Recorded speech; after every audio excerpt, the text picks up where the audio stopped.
இந்த படத்துல எந்த கருப்பு வட்டம் பெரிய வட்டம்? இடது பக்கத்துல உள்ள கருப்பு வட்டம் தான் பெரிய வட்டம்னு சொல்றீங்களா? உங்க கண்ணும் மூளையும் உங்கள அப்படித்தான் சொல்ல வைக்கும். இது டெல்பாய்ஃப் இல்யூஷன்னு சொல்வாங்க. இது ஒரு விதமான மாயை. நம்ம மூளை பக்கத்துல உள்ள பொருட்கள வச்சுதான் அளவுகள உணருது.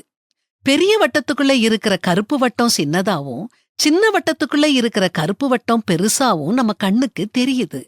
ஆனா உண்மைக்குமே இந்த படத்துல உள்ள 2 கருப்பு வட்டங்களும் ஒரே சைஸ் தான். இந்த மாயை தான் நம்மள நமக்கு தேவையான அளவை விட அதிகமான உணவை சாப்பிட வைக்குது. ஆச்சரியமா இருக்குது இல்லையா? பெரிய தட்டுல உணவு சாப்பிடும்போது தட்டுல கொஞ்சம் உணவு இருக்கிறது மாதிரி நம்ம மூளைக்கு தோணுது. அதனால நாம அதிகமா சாப்பிடுறோம்.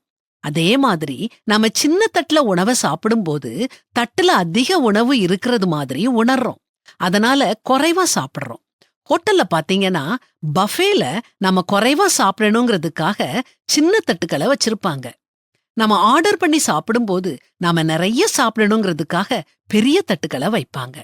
உணவை பங்கிடும் போதும் இந்த இல்யூஷனை நாம பார்க்கலாம்.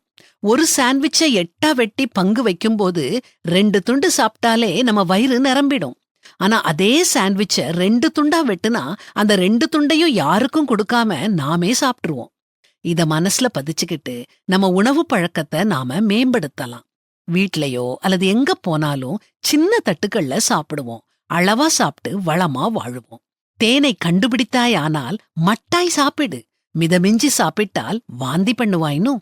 மதுபான பிரியரையும் மாம்ச பெருந்தீனிக்காரரையும் சேராதே, குடியனும் போஜன பிரியனும் தரித்திரராவார்கள் அப்படின்னும் பைபிளும் நமக்கு அறிவுரை சொல்லுது.